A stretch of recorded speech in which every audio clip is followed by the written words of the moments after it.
Everyone, सभी को जय माता दी, राधे राधे, जय श्री कृष्ण, जय माता दी। आज तो मेरे मंदिर की पूजा हो गई है, आरती पूजा, और अब माता रानी के पास बैठे हैं, हवन भी हो गई है, कथा पढ़ रहे हैं हम।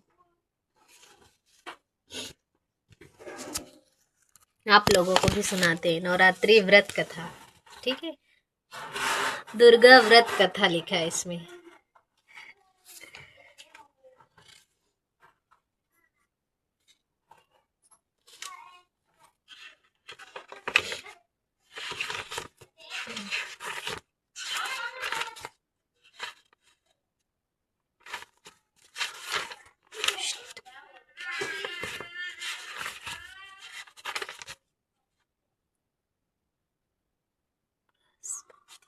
बृहस्पति जी बोले, हे ब्राह्मणी जी, आप अत्यंत बुद्धिमान, सावधान और चारों देवों को जानने वालों में सर्व क्षेत्र हो। हे प्रभु, कृपा करे मेरे वचनों को सुनो। चैत, आश्विन माघ और आषाढ़ माघ के शुक्ल पक्ष में नवरात्रि का व्रत और उत्सव क्यों किया जाता है? हे भगवान, इस व्रत का फल क्या है? इस व्रत किस प्रकार करना उचित है और पहले इस व्रत को किसने किया है? सो विचार से कहो। बृहस्पति जी के ऐसे प्रश्न सुनकर भगवती ब्राह्मणी जी कहने लगी कि हे बृहस्पति जी, प्राणियों का हित करने की इच्छा से तुमने बहुत ही अच्छा प्रश्न किया है। जो मनुष्य मनोरथ पूर्ण करने वाली दुर्गा महादेवी, सूर्य और नारायण का ध्यान करते हैं वे मनुष्य ध्यान है। यह नवरात्रि व्रत संपूर्ण मनोकामनाओं को पूर्ण करने वाला है।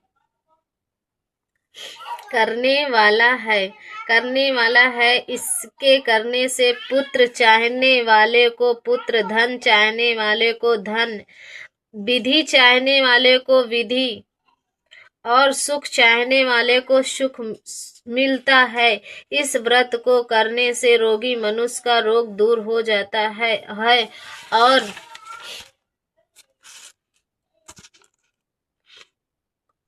कंगाल में पड़ा हुआ मनुष्य बंध से टूट जाता है। उसके घर में संपूर्ण संपत्तियां आकर्षित उपस्थित हो जाती है। इस व्रत के करने से ऐसा कौन सा मनोरथ है जो सिद्ध नहीं हो सकता है? जो मनुष्य इस अलौकिक मनुष्य देहांत को पाकर भी नवरात्रि का व्रत नहीं करता है, वह माता पिता की सेवा से विमुक्त होकर पाप का भागी होता है और वह अकेले दुखों को भोगता है। जो सुहागी स्त्री भूल से इस व्रत को नहीं करती है, वह पति से विनिहित होकर नाना प्रकार के दुखों को भोगती है। यदि व्रत करने वाला मनुष्य सारे दिन का उपवास न कर सके तो एक समय का भोजन करे और उस दिन संबंधी पीटक नाम के एक मनोरथ नगर में एक अनाथ नाम का ब्राह्मण रहता था। वह भगवती दुर्गा का भक्त था। उसके संपूर्ण सद्गुण से शुक्ल पक्ष युक्त सुमित्री नाम की एक कन्या, अत्यंत सुंदर कन्या पैदा हुई। वह कन्या सुमित्री अपने घर में बालकनी में अपने सखियों के साथ क्रिकेट करती हुई इस प्रकार बढ़ने लगी जैसे शुक्ल पक्ष में चंद्रमा की काल बढ़ती है। उसका पिता प्रतिदिन दुर्गा जी की पूजन और होम किया करता था। उस समय वह भी स्नान नियम से वह उपस्थित होती थी।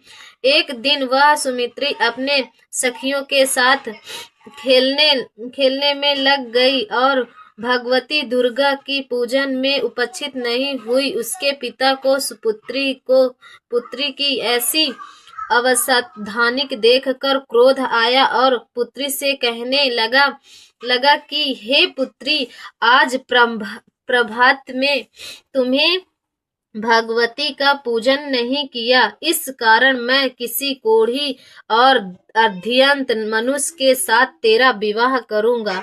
इस प्रकार कुपित्री पिता के कटुट वचनों को सुनकर सुमित्री को बड़ा दुख हुआ और अपने पिता से कहने लगी कि हे पिताश्री, मैं आपकी कन्या हूँ। मैं आप सब तरह से आपके आधारित हूँ। जैसी आपकी इच्छा हो वैसा ही मेरा विवाह वैसे ही करो।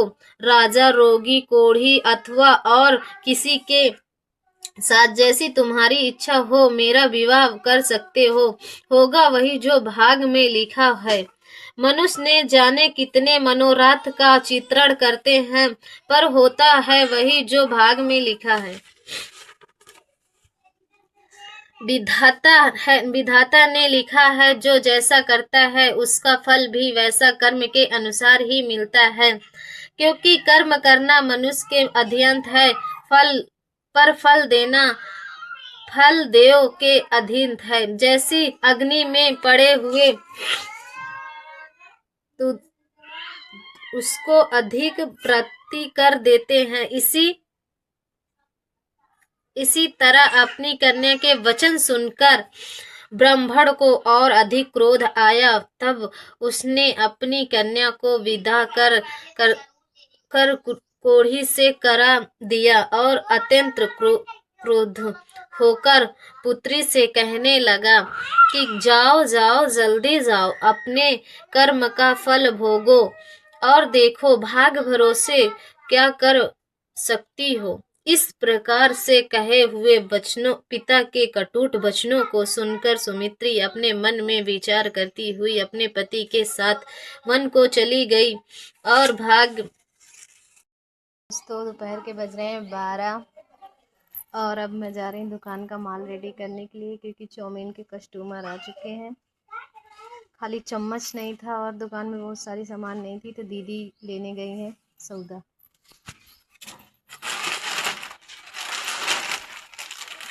देख सकते हो दुकान उजड़ गई, कुर्रम है ही नहीं है दुकान में। मेरा व्रत जब 9वीं के दिन व्रत टूटेगा तभी जाऊंगी मैं थरियाओं सौदा लेने। दुकान टूट जाती है भाई, सौदा कोई लेने वाला। थरियाओं तो नहीं जा पाएंगे, मतलब चलिए तो जाएंगे, लेकिन मेरे मन का सौदा नहीं आ पाता ना फिर। तो हम सोचे कुर्रम जो भी है काम चलता रहेगा। बाकी बहुत सारे सामान था जो मैंने लिख दी हूँ, दीदी लेके आ जाएंगी। और अब जा रहे हैं अभी चाउमीन तब तक के लिए उबाल के रख दूँगी। बोल तो रही है, कह रहे हम बिना चम्मच के भी खा लेंगे तो हमको बनाना पड़ेगा भाई, कस्टमर की मर्जी है। कह रहे हम बिना चम्मच के भी खा लेंगे, दीदी आप चाउमीन बनाइए। तो हम जा रहे हैं चाउमीन बनाने, बाद में नाश्ता करेंगे। ओके, आप सभी को जय माता दी। अपनी माता रानी वाले रूम में आ गई मैं। अब जा रही हूँ कढ़ैया लेके बाहर रखने। मैं कढ़ैया यहाँ पे रख देती हूँ समोसा वाली, ताकि कुछ भी ना पड़े ढक के। ओके, आप सभी को जय माता दी।